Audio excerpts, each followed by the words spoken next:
and welcome everybody to the Trinity Centre for Literary and Cultural Translation.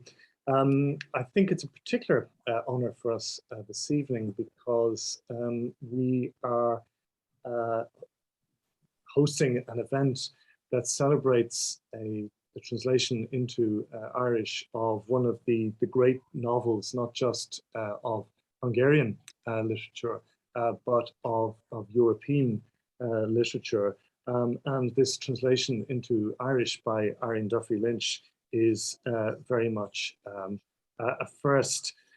Joining us tonight to discuss this translation with Irene, we have Mícheál and Séamus Marown. So I will be introducing each of our speakers in turn. But before I do any of that, it's a great honor for me to introduce His Excellency, the Hungarian Ambassador to Ireland, Mr. István Mano, who will say a few words. So, Your Excellency. Thank you very much. Thank you very much for having me. Benakti Adini Ushle, dear esteemed guest, I welcome you all to this event. It's a great pleasure of mine to be here as the ambassador of Hungary to Ireland and take part in the launch of the Irish translation of Loisceann, Coinnle, Gódi, and tÓrlach. So the Embers, and in Hungarian, gyertyák, csonkig, égnek, written by one of our major literary figure in Hungary, Sándor Márai. And let me express the great gratitude to the colleagues of the Trinity College organizing this event. And especially welcome Irene Duffy Lynch, to whom we owe this exceptional Irish translation. Sándor Márai gave us several great books, poems, and collection throughout the years, and he was indeed an extraordinary figure of Hungarian literature. Thanks to his outstanding talent, he became widely known multi-award-winning writer, not just in Hungary, but I mean in Europe as well. I have a really short story relating to a small memo of Márai's from a book called Codename Ulysses, which is a posthumous collection of his notes and thoughts from the time he spent in America. And I believe the little already has some connection to Ireland, for Ulysses, written by James Joyce, is one of the most well-known books worldwide. And during this period and in these writings, during the period, Márai was spending his time with several international artists and writers in New York one night, where they were talking about the responsibilities of countries of the world, and an American writer from the group spoke a contemplation in him after hearing him say how good it is to be a citizen of a small country, which was a reference to clearly to Ireland, that was based on an article from an American newspaper that happened to be from a columnist who had just returned from the island. And Márai told that Ireland is the country of poets, singers, evergreen meadows, lush forest, coasts warmed by the Gulf current, mild climate, saints, castles, and small friendly villages. This is how Márai described the island in his memo. And I think that, so this made Márai think, is it truly that good to live in a small country like Ireland? Is life only about peace and the joys of life? Don't they have responsibilities? For it is known that the bigger a country is, the bigger the responsibility.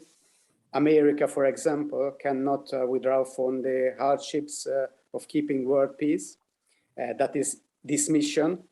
But to safeguard those who are weaker and smaller, this crippling pressure of shared responsibility makes people lose that personal and individual magic of life, the magic that we can afford to still enjoy. It is no surprise then that the American writer found it a privilege to be a small country citizen like Ireland.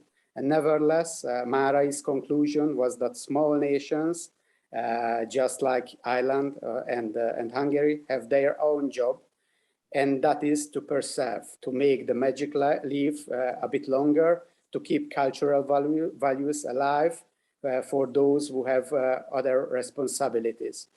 And I think that this is why we are here today, to preserve and to keep our literature, our culture, to celebrate that we have our differences. This book is now available in Irish as well, allowing us to meet in the middle and to understand each other a bit better.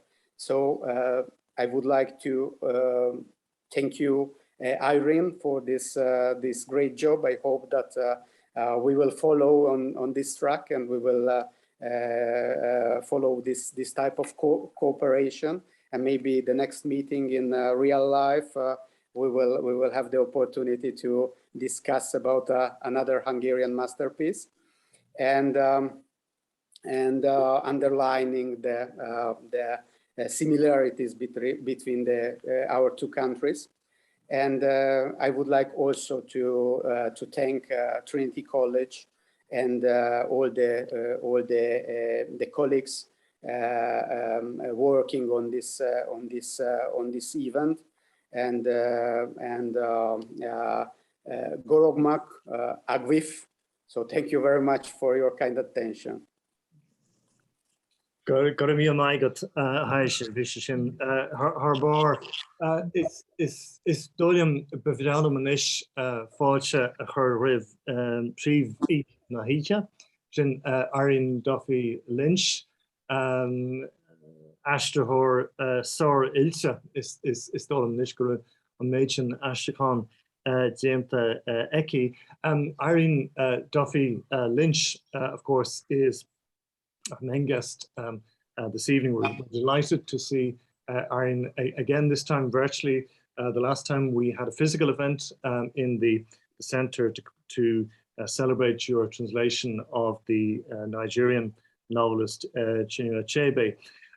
So Irene was educated in Cloisterwida, Torficaita, in County Mayo, and Carysfort University College, Dublin, and Trinity College, the other one in Washington, DC. She spent a number of years teaching, and later worked in communications in Ireland, Brussels, Washington, DC, Nigeria, and Switzerland. She has published 2 books on the one book on the experience of Irish missionaries in Nigeria, and another on the wisdom, if you like, of the ancients or the elders. So she Ashtakon Fajchik Christian amongst women, John McGarhan, either Shina, Things Fall Apart, Chinua Achebe, Rodi Asakela, and the one that we're celebrating tonight, the translation of the novel known in English as Embers, which Irene has translated to Bishkin na Coinnle, Guji on tÓrlach. So Irene, could you tell us a little bit about the translation itself, the choice of text, the process of translating a language from a culture that is both near and far to us?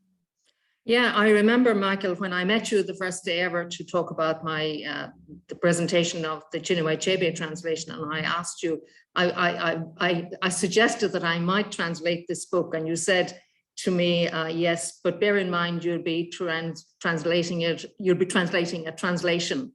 And of course, that's what I had to do. But in fact, while I worked mainly on the English translation, I had also on my desk the French translation and the Italian translation, because I read both of those languages quite well. So between the three of them, I think I was very comfortable doing it. I love the book, and that's why I chose it. I just, when my husband gave it to me as a present when it was first published in English in 2001, I read it a couple of times, and for years I kept it beside my bed. I used to read excerpts from it, you know, because the book, you know, it's a profound reflection and a meditation of the many important aspects of life and living: friendship, love, fidelity, betrayal, trust, jealousy, revenge, duty, tolerance, youth. And he talks a lot about old age. And I found that very interesting now that I'm moving into older age myself. But even, you know, I also thought, you know, I'd love young people to be reading this book, you know, to be thinking about all these, meditating about all these aspects of life and living. So it was a great joy to me. I suppose I was working on it during the pandemic, and I had a great time altogether. And I'm very thankful to the Trinity Centre for Literary and Cultural Translation for hosting this event tonight. To you, Professor Cronin, to Ethna Bowen, and to James Hadley. Very thankful to you all for your cooperation. So I just want to say one thing about, you know, the significance of having this translated into Irish. And I'm going to quote my good friend, Professor Brendan Devlin, who said, "Your translation of Loisceann na Coinnle go tÓrlach is significant for the development of writing in Irish, not only because it describes an unusual setting, the lost world of the Austro-Hungarian gentry, but even more because it is the sustained and methodical study in the realist manner of mentalities and human psychology, an area which is singularly deficient in Irish because the Gaelic-speaking world of the 19th, 20th century had no access to that intellectual world or indeed to the realist tradition of the novel." And at that, I think I'm happy to pass to my excellent speakers, which I want to thank as well very, very much, Mícheál, Craith and Séamus. When I asked them if they'd speak at this, they were so willing. So, gura míle magat a Mícheál agus gura míle magat a Hamish. That's many thanks, Irene. For, as you said, we have two excellent speakers going to join us tonight to comment and react to your translation. So I'm going to begin with Mícheál who has sometimes been referred to me, but not in his presence, as the fifth master, because he continues, or has continued, in that very distinguished tradition of Franciscan scholarship down through the centuries in Ireland, that has contributed so much, not just in terms of the safeguarding, the preservation of areas of native scholarship, but also the very active and dynamic role that the Franciscans played in the area of translation, the provision of a printing press, the building of an intellectual tradition and a tradition of reflection in the Irish language. And Mícheál is one of the finest exemplars of everything that is good and noble about that tradition. So Mícheál, until his retirement, was Professor of Modern Irish in NUIG. After he finished in NUIG, he spent 6 years as the guardian of the Collegio San Isidora in Rome. And recently he was visiting a Norton Fellow in the Keogh Norton Centre for Irish Studies in the University of Notre Dame. He is the author of, amongst other books and publications, Dórlach na híosaigheachta ar na dáta ceá, from 1989, and a study of the foreign influences on Gaelic courtly love poetry, and which was a study of the foreign influences on Gaelic love poetry, and on Ilan Rún Gorún on Ilan, a study of the poetry of Martin O'Giran.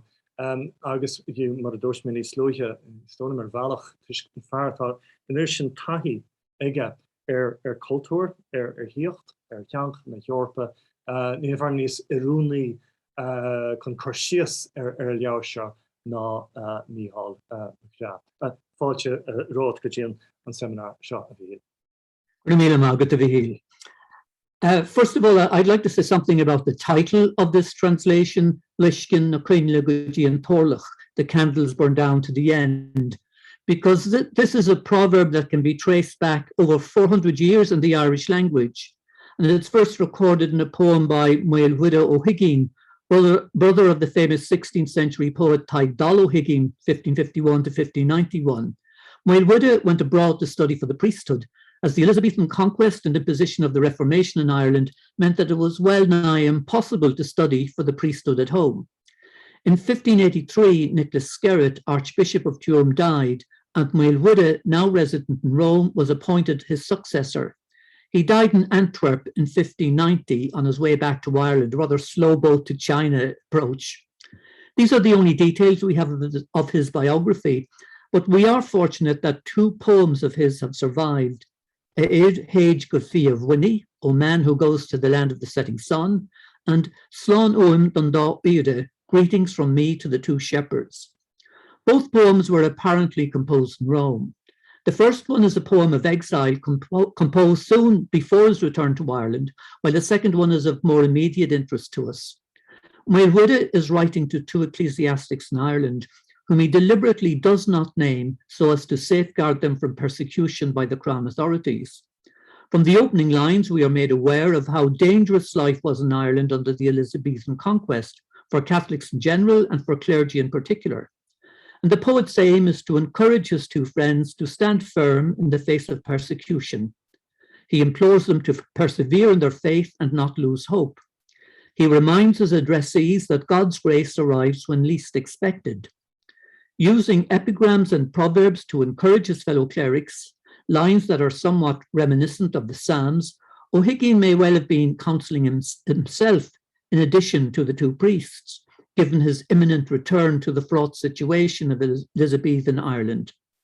If they but stand firm and remain loyal to their faith, the dark clouds will scatter and the light of day will once more pierce the clouds. Tigan Searshe in Yad Govridje, Taresh Dovi Tig Sunin, Fullingnam Fa and Orlisha, Mardach Kahu and Coinnle. Freedom comes after much bondage. Good weather returns after the storm.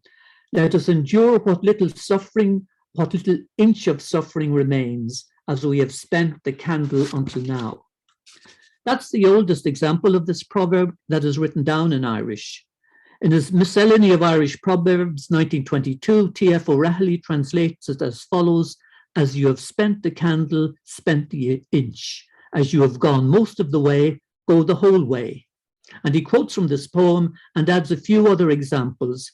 And he also notes that this proverb occurs in Scottish Gaelic and Manx. I first came across this proverb 40 years ago in the poetry of Martin O'Giran. His 1962 volume, Our Ray Yarrow, Our Wretched Era, maybe with echoes of the wasteland, not only represents a deepening disillusionment with contemporary urban civilization in general, but specifically with the abandonment of contemporary Ireland, with the ideals of the Irish Revolution and the 1916 Rising. And it's summed up in this particular poem, Mar Chahamar and Coinnle, How We Spent the Candle. Chiapamar trog amach an lá lin, an bú ar fáil an tá uivnas a teacht, as Chahamar and Coinnle the roig, the phone of dar gleacht. Once we thought the day would be ours, the victory gained, the old joy returning, and we burned the candle prodigally in the service of our cause. Ní nor lin os cór coich, our gluchin our charan nishan. We are not ashamed before any of our pebble on the ancestral cairn. Acho mar chuaigh an Coinnle go dtí seo, Tíoch an tÓrlach in bhfuil roin amach. But as the candle has wasted till now, let the last inch waste in the time to come. Despite his disillusionment, he is going to stand firm to the end by his ideals. Whether this proverb was part of O'Geroin's repertoire as part of his inheritance as a native speaker or not, one cannot pronounce with certainty. While his earlier poetry is quite spontaneous and based on the natural speech rhythms of his own dialect in the Aran Islands, it is clear that his oeuvre from the mid-1950s onwards is much more self-conscious and literary, as he immersed himself in the style and content of the classical poets of the 17th century. O'Geroin was very taken with T.S. Eliot's assertion that not only the best, but also the most individual parts of a poet's work may be those in which the dead poets, his ancestors, assert their immortality most vigorously. I apologize for the gender-specific nature, but we are writing about T.S. Eliot some time ago. One of the volumes O'Geroin engaged with was T.F. O'Reilly's anthology Mascredonta, 1927. It's noteworthy that Moel Widow O'Higgins's aforementioned poem Slán Oim Dundá Ire is included in this volume. Equally worthy of note is the poem that immediately follows in O'Reilly's volume, Morrua Maratóid Gael, How Piteous is the State of the Irish. Written by Fear Flecha O'Gnieve, the poem deals with the defeat of the Ulster princes and the plantation of Ulster in the early 17th century. In the light of these disasters, the poet fears that Ireland is doomed to become a new England that is Ireland only in name. Saxa nua darbanium ege. He implores the Trinity, are these people doomed to exile, or will our old joy be restored? And mia and dramsha joriacht, no and mia and weaveness again. Note the specific word weaveness, return of joy, or maybe better translated as paradise regained. It is used both by O'Gnieve and O'Geroin, and the metaphor of the burning candle is used both by O'Higgins and O'Geroin, and O'Gnieve and O'Higgins occur together in the same volume. Both poets use the burning candle as a metaphor for unyielding loyalty to one's principles in a time of crisis, whether in the late 16th or in the 20th century. It's about holding on to your convictions, being true to yourself, and refusing to go along with the crowd. And I believe that this metaphor is particularly apt, not only for the title of this novel, but to Sándor Márai's life in general. The Guardian published an article on Márai 20 years ago under the headline, The Candle That Burnt Right Down. And when we consider this novel under its title in the original Hungarian, gyertyák, csonkig, égnek, I hope that doesn't do too much damage to it, we see that it means candles that burn down to the end. Not only is Irene Duffy Lynch's title rooted strongly in the Irish language literary tradition, but it is also completely faithful to the original Hungarian. The sense of crisis, alienation, and dislocation from which this proverb emerged during the Elizabethan conquest mirrors the alienation and displacement that Márai experienced for most of his life. If the collapse of the Austro-Hungarian Empire was a shock for him in his youth, the horrors inflicted by Nazism on human civilization was much more cataclysmic. Márai was born in Kassa in Hungary in 1900. Following the breakup of the Austro-Hungarian Empire in 1918, the Treaty of Trianon in 1920 deprived Hungary of 2/3 of its territory. Márai's city of Kassa was incorporated with Czechoslovakia and renamed Košice. Márai became a stranger and exile in his own country, which did not really exist anymore, in his own city, which belonged somewhere else. Exile, both internal and external, physical and psychic, became the dominant feature of the rest of his life. Readers familiar with Irish 17th century poetry will be familiar with the concept of the dispossessed Irish being exiles in their own land as well as exiles abroad. Márai went into exile to France and Germany for a number of years before returning to Budapest with his wife Lola in 1929, only to witness the rise of fascism, totalitarianism, and the Arrow Cross Party, culminating in an alliance with Nazi Germany. Appalled as he was, he felt obliged to speak out. A writer cannot stay silent. He has to speak from the world's rubbish pile. When Germany marched into Hungary in 1944, he vowed not to write another word, a vow, thank God, he was unable to keep. But when the defeated Nazis and Arrow Cross Party were replaced by the forces of the Soviet Union, he left Hungary for good in 1948, renouncing his Hungarian citizenship in the process. Spending 4 years in Switzerland and Italy, 13 years in Naples, 15 years in New York, 9 years in San Diego, where he shot himself in the head on the 21st of February 1989, just months before the fall of communism. He was not discovered in the West until 1998, when the book we are discussing tonight was translated by Marinella D'Alessandro into Italian as Le Bracci, Coals, Embers. French and German translations followed before Márai finally made it into English. Since then, he has been compared to Joseph Roth, Robert Musil, Thomas Mann, and Kafka. Author of 46 books before he left Hungary, Márai's work was prohibited by the communist authorities at home, and he remained unknown for many years in the West. He declined the temptation to write in other languages through his devotion to Hungarian, which he regarded as a beautiful, secluded thing, quote, that had to be protected, weeded, and cleansed. Through reading, it had to be replenished. And one thinks immediately of Martin O'Kine, saying how difficult it is to write in a language that might be dead before the author himself, and that words have to be cherished as lovingly and as delicately as eggs, whose shells are already splintered by the newly hatched chick. Ní mór focle a láimhseoil, cho cuaramach le hifacha imach scollab in éonartha. One thinks of the young poet Alvin Yarvi, a number of whose poems deal with endangered languages, such as the ass shepherd's whistling language that was used to good effect in rescuing Jews in Nazi-occupied France. And of course, one cannot omit the multiple eternal exiles of the aforementioned Martin O'Giroin, an islander on the mainland, a countryman in the city, an Irish speaker surrounded by English, a poet isolated from the crowd.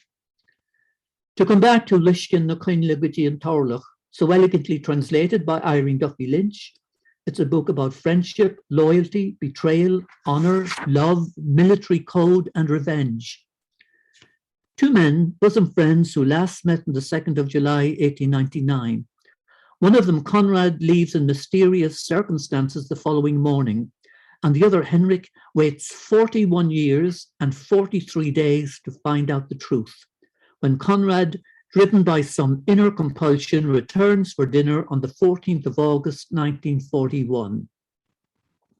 Henrik, having lived the life of a recluse for a number of years, is suddenly reinvigorated and meticulously recreates in minute detail the Abendessen of their last encounter, comprising menu, wine, dinner service, tablecloths, candles, seating arrangements, including a place for his dead wife, Christina.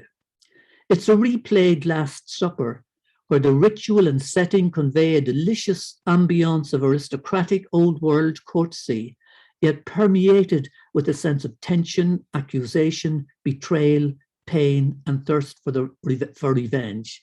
To tell the truth, I've never read anything like this before. Maybe, perhaps, Elie Wiesel's The Fifth Son. This is about a Holocaust survivor living in Brooklyn who was haunted for years after the war by his role in the murder of a brutal SS officer. Despite his father's silence, his son Ariel unearths the grim secret, but also discovers that the Nazi officer is still alive and a successful businessman in Germany. He decides to go to Germany and complete his father's failed act of revenge. Yet when he finally confronts him, his nemesis in the town of Rechstadt, he finds himself unable to kill him, but lets him know that he was quite able to kill him. Meditative, somber, and slow-moving though it is, Wiesel's novel proceeds at express speed compared with the deliberately calculated, procrastinating style of Márai, where every twist of Henrik's verbal daggers is delivered between sips of wine that are swirled round the mouth and linger longingly on the tongue before being finally swallowed. And this technique, of course, creates an unbearable tension in the reader, as do the silences and non-committal, enigmatic, monosyllabic replies of Conrad, neither assenting to nor denial of Henrik's thinly veiled accusations. In translating Márai's masterpiece into Irish, Irene Duffy Lynch has done an immense service to literature in general and Irish language literature in particular. Coinnle, Professor Emeritus of Irish in Trinity College, has written persuasively about the paraliterary factors that militated against the development of the novel, apart from some striking exceptions, in Gaelic Ireland in the 18th and 19th century. In fact, the real growth of the novel in Gaelic Ireland only dates from the 1950s. Gaelic prose missed out on the emphasis on realism and development of character that were such significant features of the classic novel of the 19th century, and only came to them when they were already passé elsewhere. Márai, however, combining these aspects with Henry James's psychological skills, takes the novel to an entirely new level, setting it against the backdrop of a collapsed and collapsing civilization. Brendan O'Divlin, in his Branner Gon Cur in 1979, is the only Irish language writer I know who successfully combines chosisme with acute psychological analysis. Irene Duffy Lynch has brought one of the great European masterpieces to the attention of the Irish reading public. Readers will be both entertained and fascinated. Writers will see a model that offers new possibilities. Irene Duffy Lynch has done both readers and writers no mean service. Treshilat Irene, Tomich we war hominugget. Got a meal my got a vihila. This for such an insightful, broad-ranging reaction to the work that gives a beautiful sense of just how special a work it is, where it's situated in a particular European tradition, and also how you beautifully situated Irene's own translation within traditions in Ireland itself. I think that was illuminating for anyone who has been listening to us this evening. Might take this opportunity just to welcome all our Hungarian guests, because I noticed there are quite a number of them with us this evening. And I think this is the first Hungarian event that we've organized in the centre. We're particularly delighted that you can join us this evening to celebrate this very, very important achievement. An cé canteoir eile ná Séamus Marán fear atá an níomháin gá seo a wrestle ach annach chuid is Doilem. Séamus is the chairman of the County Meath Heritage Forum. He, for over 20 years, taught in the Department of English at NUI Maynooth. In 2007, he was awarded the gyertyák Janeway for his services to Irish heritage. And he's also fear he was honored by Holtas Keltori Asian in 2009 as the Ard Olive of Flachiol na Hayden. And he also, it's not the least of his distinctions, was the editor of a volume that commemorated the achievements of a college that we all sorely miss, which is Carysford College, Dublin in Blackrock, and where he gave an account of the many achievements of the staff and alumni of Carysford College. But Martin Hamish fáilte gotí an seminar agus bhreailín istóir matáid ag súil go mór leis an méid a bheslárá agus marall Gur bíle maithad a chahirirlig agus dús a cháde bhhailm an taisteachán breá seo a phréaslú le Irene Lynch. Tá an buíochtaí as saothar Có cuachtach seo a chur súile dúin, agus go an buchas freisin le pádraig os nodig agus le cuiscéim as leabhar có snásta, haringteach, dúshlánach mar seo a chur fáil dúin. Táim Harbh buíoch chomh maith don lárónad cultúr, litríocht agus cultúr an seo ag go leis na tríóide. Agus déanfaidh mé iirecht anois a leannacht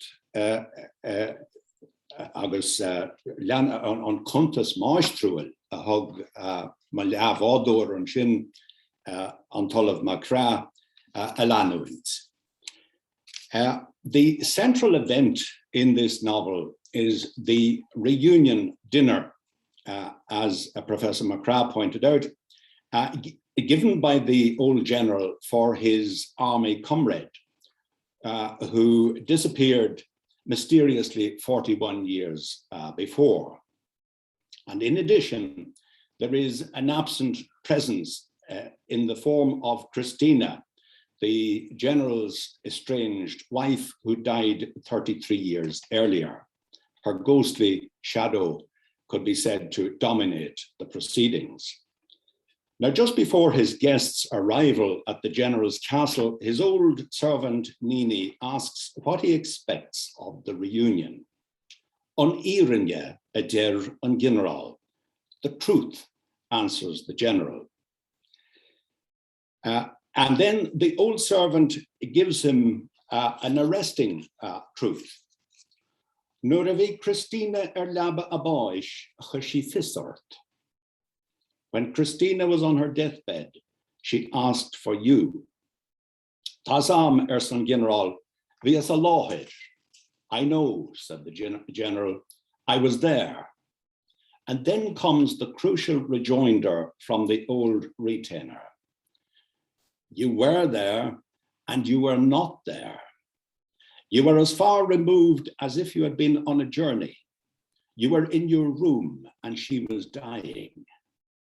Bhí sí féin is mé féin in Arnéanar, alone with me at the dawn of day. She asked for you, and I'm telling you so that you know this tonight. The general said nothing. Now, this is first-hand testimony from the old servant, old Nini, who was present at Christina's deathbed, the only one there. She is witness to the woman's lonely death, to a woman departing this life, who asks for her husband, but is utterly forsaken by him. Apart from the old servant, Christina dies alone. The pain of her going elicits no response, even 33 years on, no response from the general. Near Ragger and General. He didn't reply, he doesn't reply. The general hadn't spoken to his wife for 8 years before her death. He believes that she had been too close to Conrad, his guest of tonight. So we're interested to hear what he says of her in the course of the reunion dinner. And when the wine flows, he does indeed elaborate upon her. Underneath her cultured demeanor, we learn she was wild, untamable, like an animal. She had a natural instinct of spontaneity. The general's wealth, his exalted social position as an imperial aristocrat, these did not rate very highly with her. Conventional conformity was not essential to Christina. The key to Christina's personality was her neamhspliachas galanta, her impressive independence. She was governed by her own sense of self. She could fill a whole room with her radiance, her passionate joy in life. Never has he met anybody, the general says, who responded so fully to everything in life. People, music, animals, the stars, books, She greeted everything with a childlike wonder, open and humble, because she recognized what a blessing life was. Dahan she banachti nabaha. Her reality is of one of feminine generosity and delight, true wisdom vested in this radiant woman.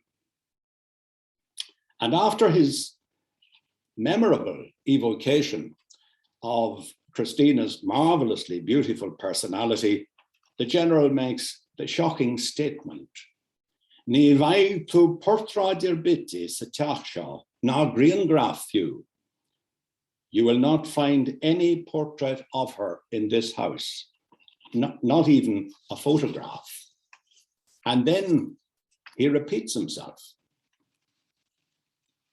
to hammer home the message. No, you will not find any picture of her here anymore. And he states this, we're told, with an air of triumph. And I feel that the general bears a similarity to another fictional character in a poem called My Last Duchess by Robert Browning, which deals with, as I say, a fictional character, the Duke of Ferrara. The Renaissance Duke in this poem is an art connoisseur, and he's showing off a portrait of his deceased Duchess to a visitor. And in doing so, the Duke betrays the awful truth that he had his Duchess murdered. And this because he could not exert total dominance over her. The Duchess was a free spirit. She took deep joy in the beauties of nature. In the Duke's jealous eyes, she values natural beauty as much as she values his aristocratic name and his 900-year-old lineage. Her generous, loving, delightful nature is beyond the control of the domineering Duke. And controlling tyrant that he is, he can bear it no longer. He notes laconically, I gave commands, then all smiles stopped together. And then he points at the portrait. There she stands, as if alive. In other words, with utter perversity, having destroyed her life, he now is ready to admire and point out the lifelike nature of her portrait. And the general in Márai's book, in his quest for what he terms the truth on Irene, conducts an obsessive indictment of his guest during the meal. At the end, as a final solution,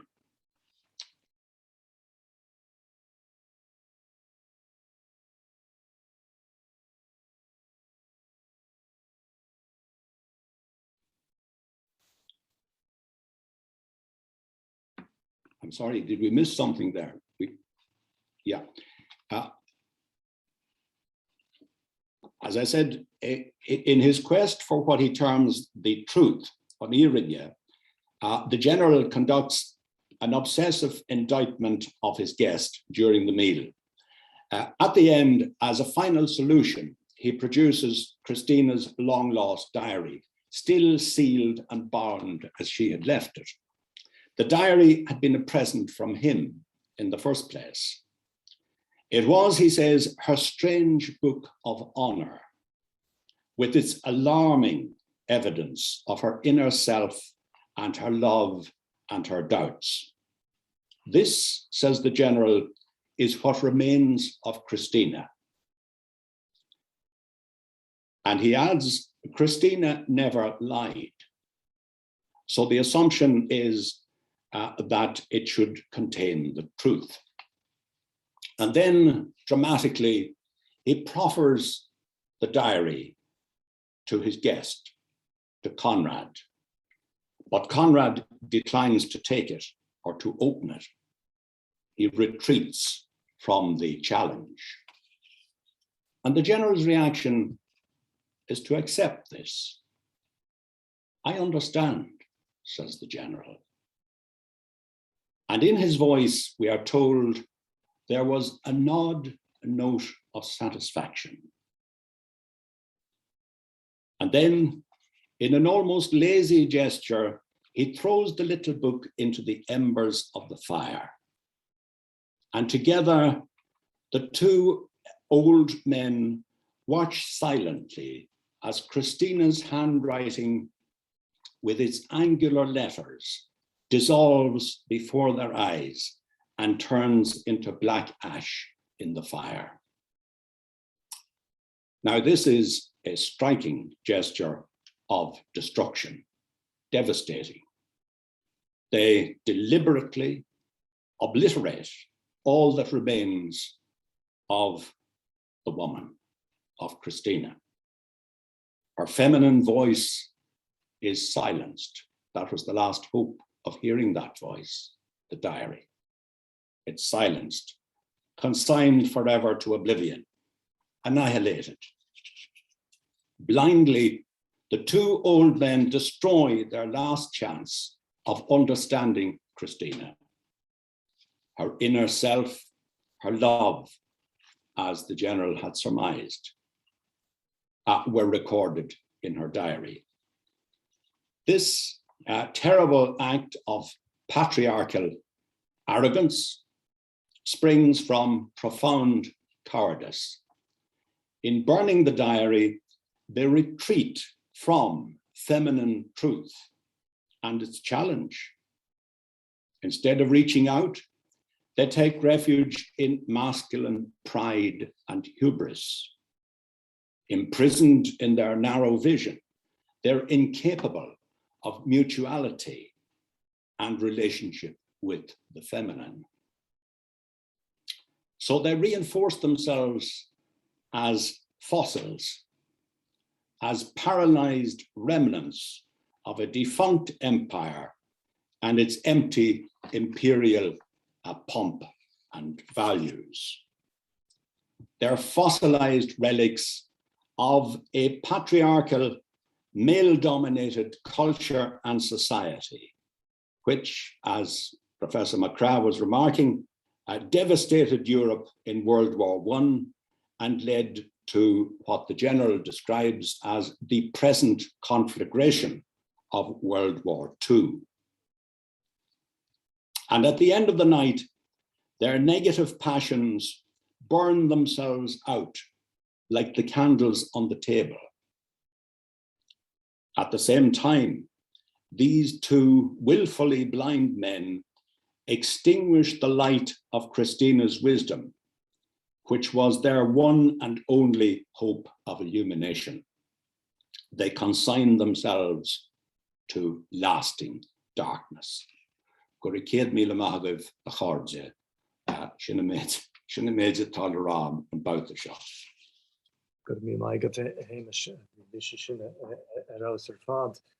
Thank you very much, Séamus, for a beautifully eloquent and close reading of the text, which will make many, for those of us who read the book already, will make us want to reread it, and for those who haven't, to get hold of Irene's translation as soon as possible. I just, so for, as we said at the outset, this is the part of the evening where we like to hear from you, those of you who so kindly participated, come to this event here this evening, and to hear your questions and comments.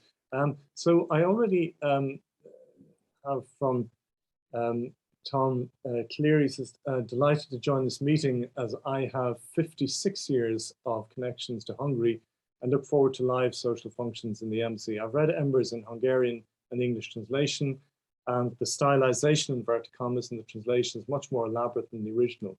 A female friend commented, the book reflects a very male approach, question mark. I've written a commentary around this book and other Hungarian literature in Dublin Review Books, September 2017. Unfortunately, not able to appreciate the Irish translation. maybe Irene will next approach Marai's portrait of a marriage. So just on that question there, Irene, I mean, because this issue has been raised by both Mícheál and by Séamus, but just the kind of gender relationships, the kind of the way in which they're presented, dealt with, thought about. Were you conscious, for example, as a woman translating this text of those kinds of pressures or tensions or dynamics? Can you hear me? Yeah. Actually, I was very sympathetic to the two gentlemen, and especially to the general.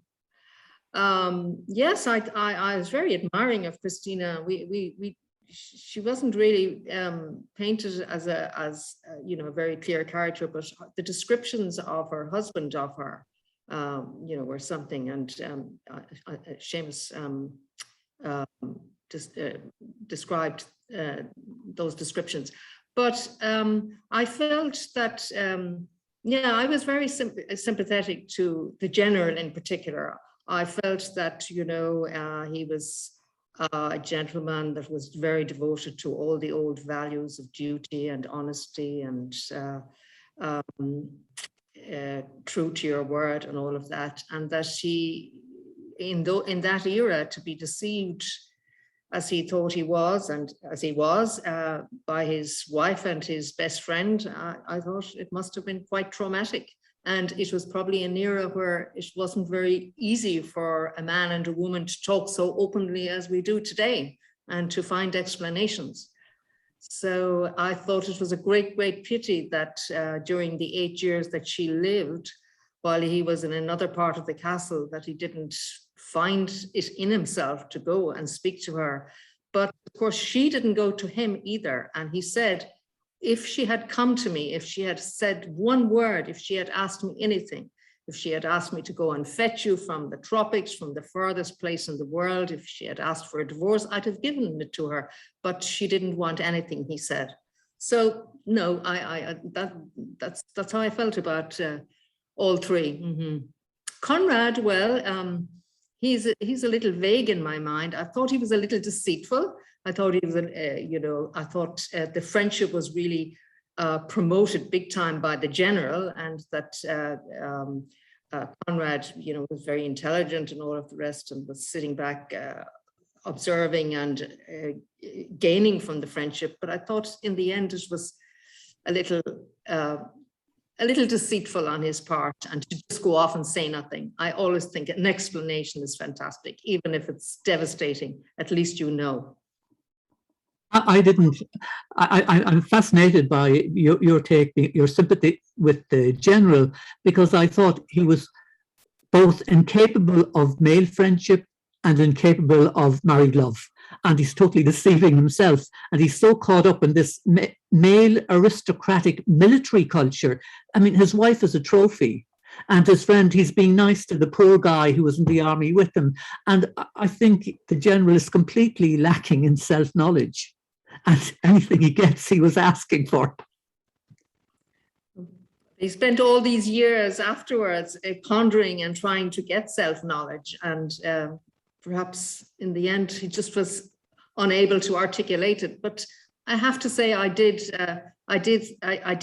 sympathize with him. Yeah. We have another comment from Mícheál. Ein team leis an cunceap a luig an seo nacht gonnearnú gníomh aiste an tean go ghaige leis na trí aistechan atá déanta agat Irene mollam go mór thu.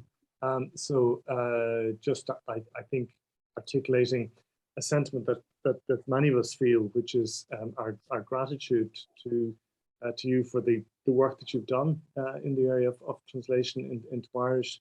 And I think particularly the kind of the variety, the very, very different texts that you've taken on, and also I think the kind of the challenges that were there in the Achebe novel, but you didn't back away, you took on the equally challenging text of Sándor Márai. There's a comment here from question from Kirsten Ellerby. I'm fascinated by the idea of approaching translation through 3 other languages of translation. I'd be interested to hear more from Irene about how she found this way of working. Were there differences or similarities between the other translations that surprised her? How did she choose a truth between any differences? So this kind of multi-pronged approach that you had to the translation. Say a word or two about that. Yeah, I suppose, as I said, I was largely working from the English translation, but had the French and the Italian translations open on my desk. So I was, if I was anyway unsure about anything in the English translation, as it was a translation from the German, I checked in with the French translation and the Italian. Now I found the French, while it was quite a beautiful translation, there were times where they just paraphrased whole pages. And in fact, they left out completely the beautiful last chapter where Nini and the general speak to one another after the dinner party is over and Conrad has departed. The Italian translation, I suppose I love all languages. I loved the 2 languages. I love English, love Irish, and I read French and Italian to the point where I really enjoy those languages also. So I thought the Italian translation was very close to the English one, which was interesting. And while the French one was beautiful, I thought they made their own of it at times. So that's all I'd like to say on that. I do translation from instinct, really. I haven't, gone into the study. I've always enjoyed, I love the process. I just love putting beautiful words of one language into beautiful words of another language. I suppose that's it. And hours can go by, and I just love the actual work of translation. I discovered that, I think, many years ago when I was doing bits and pieces and interviewing people in English and translating them into Irish for an Irish newspaper that we had here years ago. And but my first major literary translation was John McGahern's Things Fall Apart. And it was actually after John McGahern, before his untimely death, gave me the French translation of Amongst Women. And when I read that, I said, this translation has lost, the power of Amongst Women has lost nothing in translation. I just thought, both languages have dealt with this. The original language, the original novel was fantastic. And then I read it in French and I thought it's equally fantastic because the French is just so good here. And it was then that one day in a coffee shop here in rather close to Trinity College in Nassau Street, I started experimenting with the first page of Amongst Women in Irish. And I thought, after the first page, I thought, this is really working well. I just knew it. And I wrote about a few chapters, and I brought it to my friend, Professor Declan Kybert, who loved the pages I had written and just encouraged me to continue. And that's how the literary translation in my life started. As I said, I've been doing bits and pieces of translation all my life, but it's been the most wonderful joy to me. And I hope to do another one soon. Great. Well, we'll certainly all be looking forward to that. Irene, I'm very conscious, just looking at the title of the book, Coinnle, tÓrlach, that our candles are burning here, and that we've now reached the witching hour of 7 o'clock. But before... Michael, could I just say one thing, because I forgot it earlier? I just really sincerely want to thank Cushcame, Poricos Nadi of Cushcame, who has published all my translations. I thank him very sincerely for that. And I would like to thank all who have joined here tonight. And I also like to thank the Hungarian ambassador for joining us. It was a real privilege. So thank you very much. Thank you, Irene. Yeah, no, I mean, I can just reiterate that really on behalf of the Centre. We're delighted His Excellency was able to join us this evening. I would also most sincerely like to thank Mícheál, Mícheál and Séamus for just fascinating readings of these texts. I mean, it was this kind of stereophonic take on Embers was really, I think, illuminating for anyone listening in this evening. And of course, you know, our Gabhann Nárinad, Irene Gurmia Magat Hain, as an sár ober tá déanta agatsa for an Mlinta in North on Ashtikon. We really are very, very grateful to you, Irene, for all the excellent work that you've been doing in the area of translation. So once again, I'd just like to thank everybody for coming along this evening, and we hope to see you at our next event, which is next week, where we'll be having a speaker, Keith Busby, who will be speaking to us about Geoffroy de Waterford, one of the leading French language translators from medieval Ireland. It's perhaps a lesser known tradition, but this is the world's kind of leading expert on Norman French in Ireland, who will be speaking at lunchtime next Thursday about the work of this translator. So I would just like to thank you once again. If you're interested in any of the other events that we've organized, you can go to our website. There's also our Facebook and Twitter feed. And for those of you who are particularly interested in what we do, you can become a friend of the Trinity Centre for Literary and Cultural Translation. And we would, of course, be very happy to welcome you into the extended family of the centre. So go to Míle Machis, and we'll see you hopefully in future events of the centre. Iwa.